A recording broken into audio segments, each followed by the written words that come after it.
Never lose your sense of wonder. What happens when you're 75?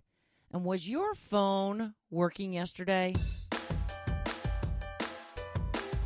Welcome to the Hopefulist, a daily talk show hosted by veteran broadcaster Wendy McClure. Join Wendy each day as she shares her life lessons that transformed her from perpetual pessimist to the ultimate hopefulist. The perfect morning show to get you caught up on the day's top stories while sharing insights that will lead to positive transformation and bring out the hopefulist in you. For more inspiration, visit hopefulist.com. And now, here's your host and hopefulist, Wendy McClure. Hello. It is Tuesday, June 16th, 2020. Day 275 of Gotta Get on Ellen. Oh my. Back in the swing of things, trying to get my groove back on. Joe is back at work today. Tucker and I are on our own. And I'm a little late getting started. It was hard to get back to work yesterday when my husband was still off. So I did a little bit of work, and then I did a lot of nothing. Hung out with my hubby, read a lot of my book, took a nice long nap. Yes. Glorious. Loved it. I wanted to go over a post that someone put in the group page that I so appreciate when people post to the group page. So please keep doing that. This is from Val, and she shared something and asked for everyone to enjoy your life while you can. And here's what the post says. And if you would like to peruse it a little more closely, it is in the Hopefulist group page. It says, imagine being 75 and you are sitting thinking about your life and how you never went swimming in the ocean on a warm night because your thighs jiggled. Imagine realizing you never laughed until you couldn't breathe because your teeth weren't straight or white enough. You never embraced the sun on the beach because of the stretch marks on your stomach and your hips. You never allowed yourself to let go and have fun because the pressure to look perfect consumed you. Imagine being 75 and realizing you've hidden yourself away for the fear of being real. Imagine realizing all the years you wasted hating yourself, but now it's too late to go swim in the ocean late at night. Now it hurts to laugh for more than a few seconds and you're too weak to travel to the beach. Imagine realizing all this time you were perfect the way you were, but now it's too late to do anything about it. Don't let that happen. Live now as you are. You deserve it. I hope you realize you're enough before you're 75. I love that. It reminded me a little bit of Nora Ephron.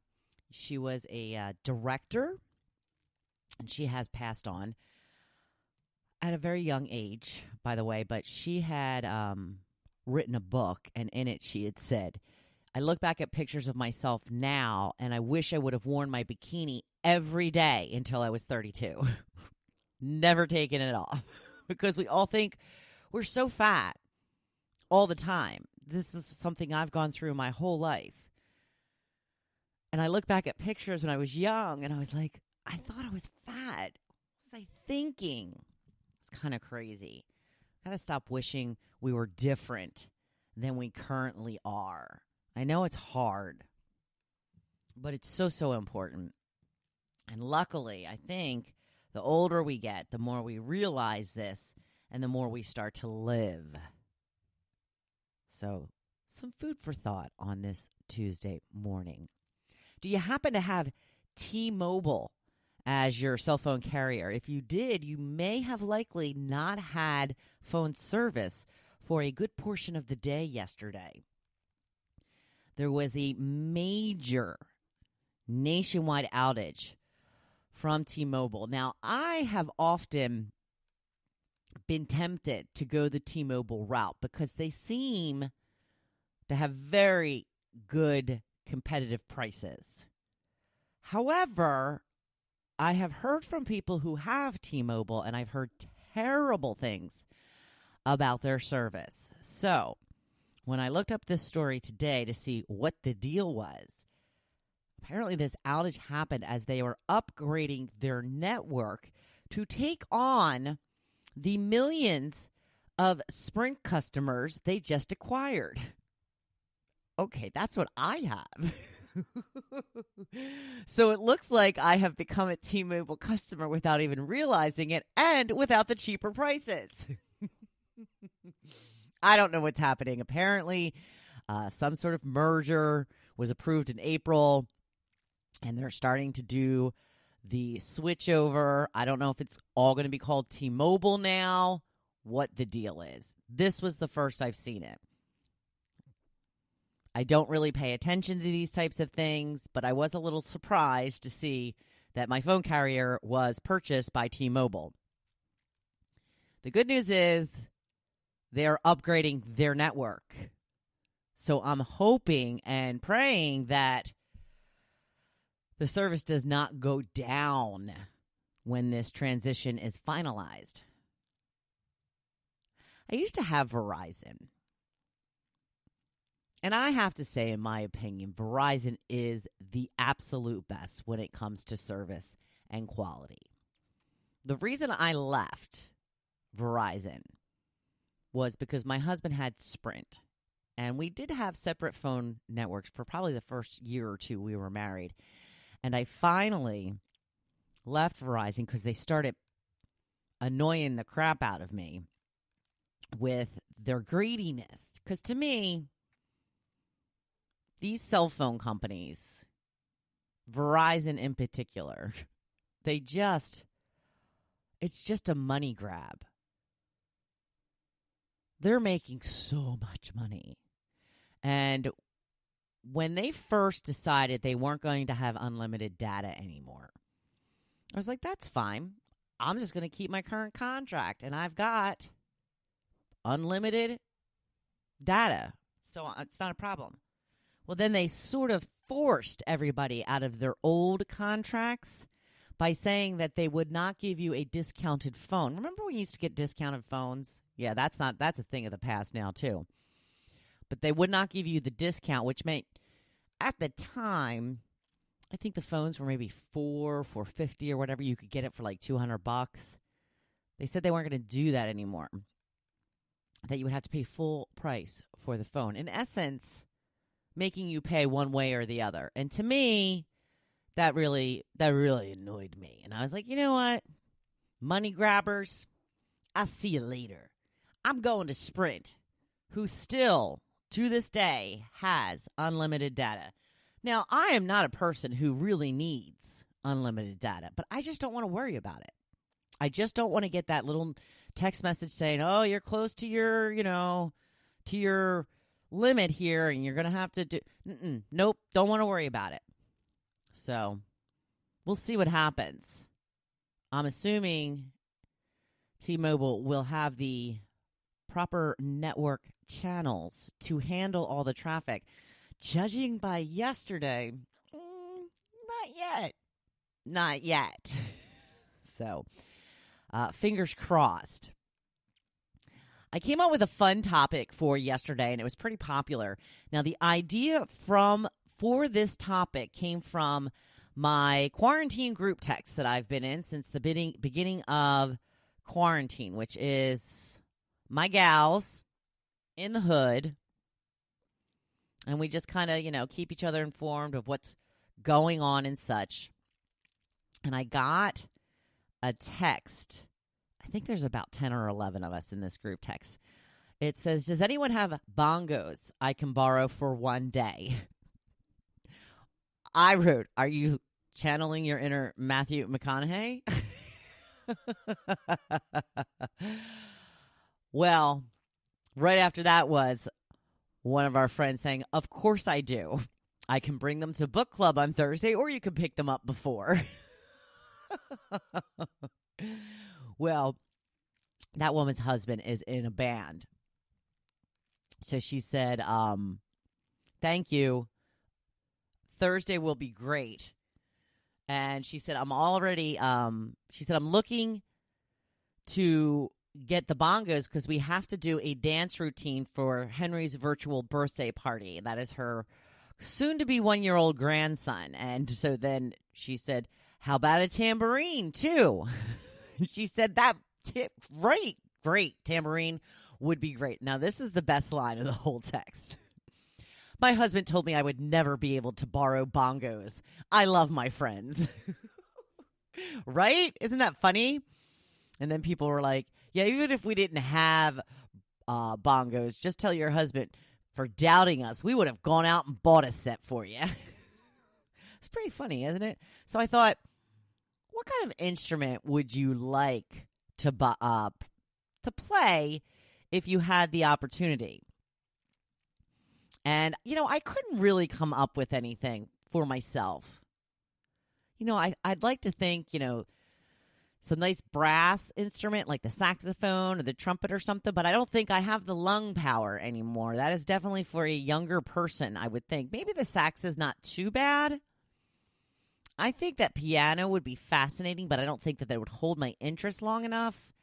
And I just don't think I'm a guitar person. I don't know. Jim says drums for sure. Or the ones I took lessons in and still never learned, piano and trombone. I took clarinet lessons when I was a kid. I did not do well on the clarinet. Andy says guitar or piano/keyboards. We got a lot for piano. A lot of people said piano. Teresa says the banjo. Linda says guitar. I studied piano for 7 years. Took a year or so of violin as well. Does voice count as an instrument? That would be my first choice. I like that. Marcy says, I tried the viola once in high school and really liked it. I play piano, and it's a little known fact that I can play the accordion. My grandfather played the accordion. Man, those are fascinating little contraptions, aren't they? My grandfather used to play the accordion in a string band in the Philadelphia area. Lisa says violin. John says drums and posted a picture of himself playing the drums. Eleanor says, I played violin in school, then took some lessons again when I retired. I always loved it, but it's just too hard on the neck now. Betsy says guitar. Joe says, I always wanted to learn how to play guitar, but I think I'd be good at drums. Used to drive my wife crazy when I would drum along in the car on the steering wheel. Being that I'm the wife he's referring to, still does drive me a little crazy. Larry says guitar. Kathy says guitar. I've played violin, clarinet, and piano. Started self-teaching guitar, and then life got busy. Wilbur says sax. Kim says fiddle. Denise says the tambourine. Michelle says piano. And Beverly says piano or a sax or drums. Yeah, the drums. Looks like Beverly just could not decide. So there are some of the instruments that you would like to learn if you had the opportunity. I think that we should all do that. We should all take up an instrument. I had gotten my husband an acoustic guitar for Christmas one year, and he played it once. That was it. And then I realized I didn't really want to listen to it either. But I would have. He didn't really get much out of it. We have now sold that, so it's not even an option for us anymore. The blog post for today, never lose your sense of wonder. Yes, remember that Leanne Womack song. One thing that will really pump up the gratitude is to indulge your sense of wonder. If you look around, there are so many things that are so much bigger than us that make the world go round. Just that the world is spinning round and round is a wonder in itself, to me anyway. The sun comes up, the sun goes down every single day. The tides come in, the tides go out. The flowers grow, the weeds are always managing to sneak through the cracks in the pavement, and that's just nature. Think about your body and all it takes to keep it alive and moving every day. What a wonder. It's fascinating when you think about it. I walk without even thinking about it. I just intend to move my body, and it does it. We breathe naturally just to keep ourselves alive. And think about how much we abuse our bodies. And they still keep doing what we tell them to do. It won't always, though. So I hope you are kind to your body. Treat it well with good foods and activity. Think about your life and the path you have followed. Do you ever think about how different it may look if you made a different decision at one point in your life? One of my favorite examples of this is when I started a job based in Manahawkin, New Jersey, while still living in Philadelphia. Took my time looking for a place while I commuted for the first few months. Now, most of my coworkers lived in Toms River, which was about a half hour away from the studio. Since I worked mornings and had to be up early, I typically liked to live as close to work as possible. Now, right down the street was Long Beach Island, talking about a 10-minute ride compared to a 30-minute ride.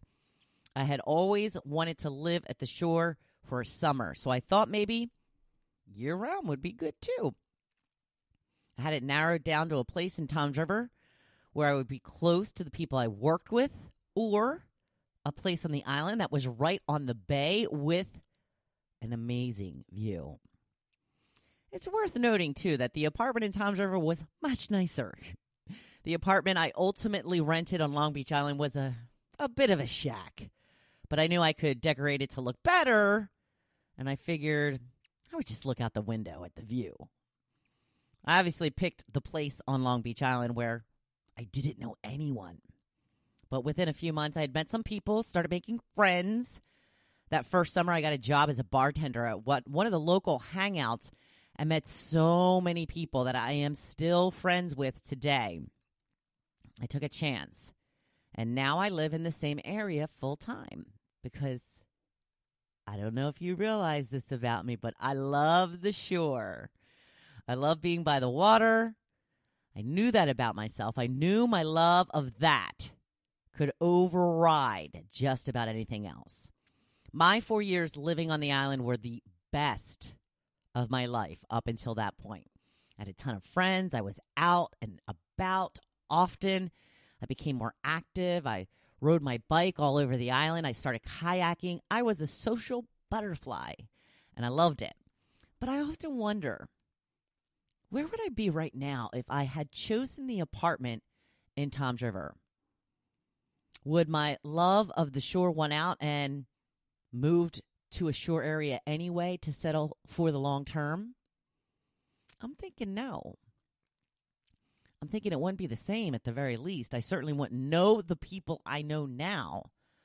What would have happened if I hadn't screwed up my courage and asked for a bartending job where I ultimately met most of the people in my life today? When I think about these questions, I sort of marvel at the way things worked out. I love living where I live, and it contributes to my happiness considerably.